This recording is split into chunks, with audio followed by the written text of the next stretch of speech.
ഇന്ന് തന്നെ സബ്സ്ക്രൈബ് ചെയ്യൂ, നിങ്ങളുടെ പ്രിയപ്പെട്ട ഷോസ് കാണൂ.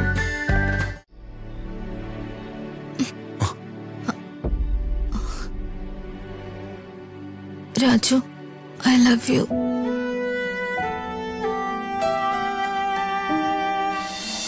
പെട്ടെന്നിപ്പോ നിങ്ങൾ അവരുടെ വിവാഹം കഴിഞ്ഞിട്ടില്ല എന്നൊക്കെ പറയുമ്പോ എന്താ ഇതിന്റെ അർത്ഥം? അപ്പോ ഹൃദയ മോള് നമ്മുടെ വീട്ടിൽ നിന്ന് പോവോ? എന്തിനാ അവര് നമ്മളോട് ഇങ്ങനെ നുണ പറഞ്ഞത്? രാധമ്മേ, ഹൃതിക മാഡത്തിന്റെ വീട്ടിലെ സാഹചര്യങ്ങളും ദീപക്കുമായിട്ടുള്ള വിവാഹം ഇഷ്ടമില്ലാത്തതുകൊണ്ടും ഇങ്ങനെയുള്ള കാര്യങ്ങൾ കൊണ്ടാ മാഡം അങ്ങനെയൊക്കെ പറഞ്ഞത്. അപ്പോ ഹൃദയ മോള് നമ്മളെ വിട്ടു പോവോ വേണേട്ടാ? രാധമ്മേ, ഹൃതിക മാഡത്തിനല്ല പ്രശ്നം. പ്രശ്നം നമ്മുടെ മോനാ. വർമ്മ സാറിനുള്ള ഗുരുഭക്തി കാരണം അവന് ഹൃതിക മാഡത്തിനെ ഭാര്യയായി കാണാൻ കഴിയില്ല. ഹൃതിക മാഡുമായുള്ള വിവാഹം കഴിഞ്ഞിട്ടില്ലെന്ന് വർമ്മ സാറിനെ ധരിപ്പിക്കാൻ നടക്കുകയാണ് അവൻ. ഇതിനു മുൻപും രാജുവിന്റെയും ഹൃതിക മാഡത്തിന്റെയും വിവാഹത്തിന്റെ റിസപ്ഷൻ വർമ്മ സാറ് നടത്താൻ തീരുമാനിച്ച ദിവസം വർമ്മ സാറിനോട് എല്ലാം തുറന്നു പറയാൻ രാജു ഒരു ശ്രമം നടത്തിയിരുന്നു. അന്ന് അവൻ അറിയാതെ തടഞ്ഞത് ഞാനാണ്. പാവം ഹൃതിക മാഡം. മാഡത്തിന് രാജു എന്ന് വെച്ചാ ജീവനാ. ഇത് നിങ്ങൾക്ക് എന്നോട് നേരത്തെ പറയാറുന്നില്ലേ? അവനോട് ഞാൻ സംസാരിക്കാം. രാജു, നീ ഇതെന്ത് ഭ്രാന്തായി കാണിക്കണേ? നീ പറഞ്ഞാലും അവൻ കേൾക്കാൻ പോകുന്നില്ല. നീ ഇവിടെ ബഹളം വെച്ച് ഒരു പ്രശ്നം ഉണ്ടാക്കരുത്. അങ്ങനെ പറഞ്ഞാൽ എങ്ങനെയാ? ഹൃതിക മോളോട് അവന് സ്നേഹമില്ലായിരുന്നെങ്കിൽ ആ കുട്ടിയെ വിവാഹം കഴിച്ചു എന്ന് പറഞ്ഞ് അച്ഛനമ്മമാരായ നമ്മളെ പറഞ്ഞ് പറ്റിച്ചിട്ട് അവൻ ഹൃതിക മോളെയും കൂട്ടി ഈ വീട്ടിൽ കയറി വന്ന് താമസിക്കാൻ പാടില്ലായിരുന്നു. വിവാഹം എന്ന് പറഞ്ഞ അത് കളിതമാശയെന്നാണോ അവന്റെ വിചാരം? രാജു, രാജു, എടാ രാജു, വേണുട്ടാ, വേണുട്ടാ, എന്താ വേണുവേട്ടാ ഒന്നും മിണ്ടാത്തേ? വേണ്ട, എടുത്തിയാടിയെല്ലാം രാധയോട് പറഞ്ഞ ഇപ്പൊ ഇവിടെ ഒരു പ്രശ്നം ഉണ്ടാവും. എന്താ പ്രശ്നം വേണുട്ടാ? അല്ല, രണ്ടു കുടുംബങ്ങളുടെ സ്ഥിതി രണ്ട് തരത്തിലാണല്ലോ. അപ്പോ നമ്മൾ വർമ്മ സാറിന്റെ കുടുംബക്ഷേത്രത്തിലുള്ള ചടങ്ങിലേക്ക് പോകുമ്പോ അവിടെ എന്തെങ്കിലും വഴിപാടുകളോ കാര്യങ്ങളോ ഒക്കെ നമ്മൾ ചെയ്യണ്ടേ? ഇതാണോ ഇത്ര വലിയ പ്രശ്നം? അതൊക്കെ ഞാൻ യാമിനി മേഡത്തിനെ വിളിച്ചു ചോദിച്ചോളാം. നിങ്ങൾ വന്ന് കിടന്നുറങ്ങാൻ നോക്ക്.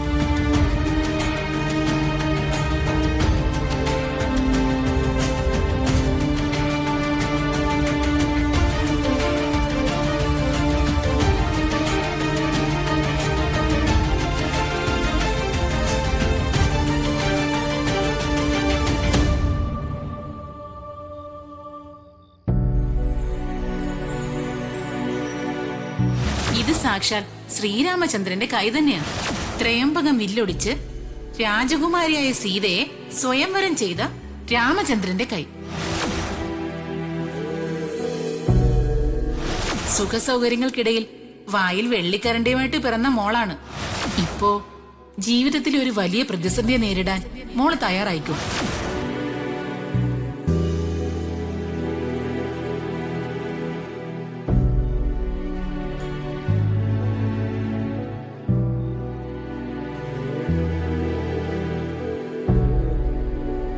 തെറ്റേതാണെന്നോ ശരി ഏതാണെന്നോ എനിക്ക് മനസ്സിലാവുന്നില്ല. എന്റെ മനസ്സിന് ശരിയെന്ന് തോന്നുന്ന കാര്യങ്ങളെ ഞാൻ എന്നും ചെയ്തിട്ടുള്ളൂ. ഇപ്പോഴും ഞാൻ എന്റെ മനസ്സിന് ശരിയെന്ന് തോന്നുന്ന കാര്യങ്ങൾ മാത്രമാണ് എന്റെ ജീവിതത്തിൽ ചെയ്തുകൊണ്ടിരിക്കുന്നത്. എന്റെ ശരികൾ ഹൃതിക മേഡത്തെ ഒരുപാട് വിഷമിപ്പിക്കുന്നുണ്ടായിരിക്കാം. പക്ഷേ എന്ത് ചെയ്യാനാ? എന്റെ ജീവിതത്തില് എന്റെ ഭാര്യയുടെ സ്ഥാനത്ത് ഹൃതിക മേഡത്തെ ചിന്തിച്ച് നോക്കാനുള്ള യോഗ്യത പോലും എനിക്കില്ല. ഞാൻ എന്നും ആ വലിയ കൊട്ടാരത്തിന്റെ രാജകുമാരിയായ ഹൃതിക മേഡത്തിന്റെ സേവകനായിട്ട് നിലകൊള്ളാൻ മാത്രമാ ആഗ്രഹിക്കുന്ന. ഞാൻ ഋതിക മേഡത്തെ ഒരുപാട് വിഷമിപ്പിക്കുന്നുണ്ടെന്ന് എനിക്കറിയാം. എന്നോട് ക്ഷമിക്കണം മാഡം, ക്ഷമിക്കണം.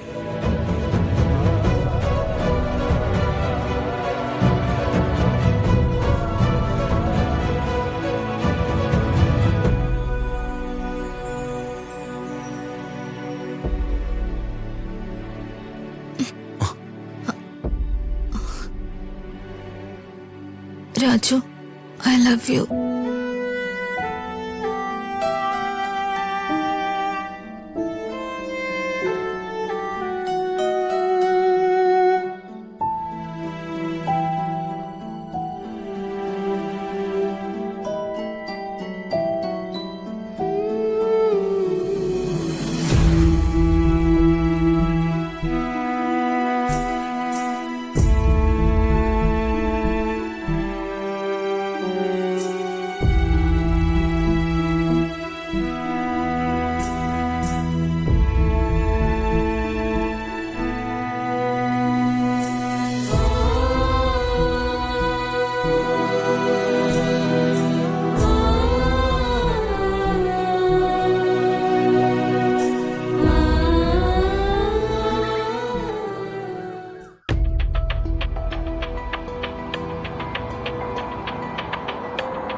ജോത്സരെ, അംബിക മേഡവും ദീപക് സാറും ആയിരുന്നോ?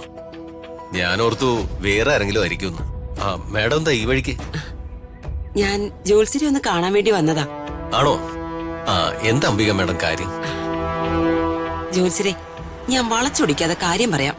ജോത്സരെ ഞാൻ ഇന്നലെ വിളിച്ച് വരാൻ പറഞ്ഞത് കുടുംബക്ഷേത്രത്തിലെ കാവില് നടക്കുന്ന ചടങ്ങിന്റെ സമയം കുറിക്കാനാണ്.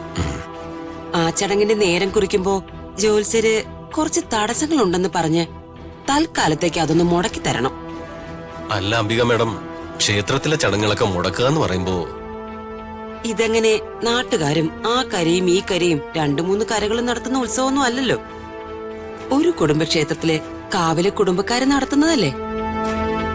അതൊന്നും നീട്ടിവെക്കുന്നതിൽ എന്താ ജോത്സരെ പ്രശ്നം ഇരിക്കുന്നേ? അംബിക മേഡം, ദൈവകോപം ഉണ്ടാക്കും. അത് കുടുംബത്തെ അല്ലേ ബാധിക്കുക? ദൈവകോപമൊന്നും ഉണ്ടാവില്ല. തൽക്കാലം ഇപ്പൊ വേണ്ടെന്നേ ഉള്ളൂ. അത് നമുക്ക് 1 മാസം കഴിഞ്ഞ് നടത്താം.